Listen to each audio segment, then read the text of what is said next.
ગુજરાત સરકારના operation mule hunt 2.0 અંતર્ગત Patan cyber crime પોલીસે કરોડોના સાયબર ફ્રોડ નેટવર્કનો પર્દાફાશ કરી 16 આરોપીઓ વિરુદ્ધ ગુનો દાખલ કર્યો છે। આ કાર્યવાહીમાં પોલીસે નિલેશ રાઠોડ નામના આરોપી પાસેથી મોટી સંખ્યામાં બેન્કિંગ દસ્તાવેજો અને કાર્ડ્સ જપ્ત કર્યા છે, જેનો ઉપયોગ સાયબર ગુનાઓ માટે થતો હતો। તપાસમાં કુલ 9 મ્યુલ એકાઉન્ટ્સમાંથી રૂપિયા 16.65 કરોડના ગેરકાયદેસર નાણાકીય વ્યવહારો મળી આવ્યા છે, જેની સામે દેશભરમાંથી 139 જેટલી સાયબર ફ્રોડની ફરિયાદો નોંધાયેલી છે। આ મામલે પોલીસે 9 બેંક ખાતાધારકો અને 7 વચેટિયાઓ સહિત કુલ 16 આરોપીઓ વિરુદ્ધ બીએનએસની વિવિધ કલમો હેઠળ ગુનો દાખલ કર્યો છે, જેમાંથી 8 આરોપીઓની ધરપકડ કરી લેવાઈ છે, જ્યારે બાકીના 8 આરોપીઓને પકડવા ચક્રો ગતિમાન કર્યા છે।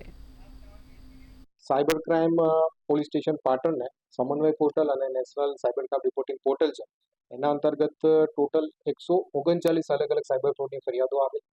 જેના અંતર્ગત ડિટેલમાં ઇન્વેસ્ટિગેશન કરતા એવું જાણવા મળેલ કે આ બધી ફરિયાદો ટોટલ જે 9 બેંક એકાઉન્ટ છે એના સાથે સંલગ્ન છે। આ 9 બેંક એકાઉન્ટ ધારકો અને આ સાયબર ક્રાઇમનો જે ફ્રોડ છે એને અંજામ આપનાર બીજા કિસ્સાઓની તપાસ કરતા જાણવા મળેલ કે આ જે ઘટના છે, કોન્સ્પિરસી છે, એમાં કુલ 16 લોકો સંડોવાયેલા છે અને અમાઉન્ટની વાત કરીએ તો ટોટલ 16.65 કરોડ રૂપિયાનું ટ્રાન્ઝેક્શન આ મ્યુલ એકાઉન્ટની મદદથી થયેલું છે, જેના આધારે કુલ 16 ઇસમો વિરુદ્ધ ઓફેન્સ રજીસ્ટર કરવામાં આવેલો હતો અને એમાંથી જે આ મ્યુલ એકાઉન્ટ હોલ્ડર છે એવા 8 લોકોની ધરપકડ કરવામાં આવી છે અને બાકીના જે લોકો છે એને પકડવાના બાકી છે।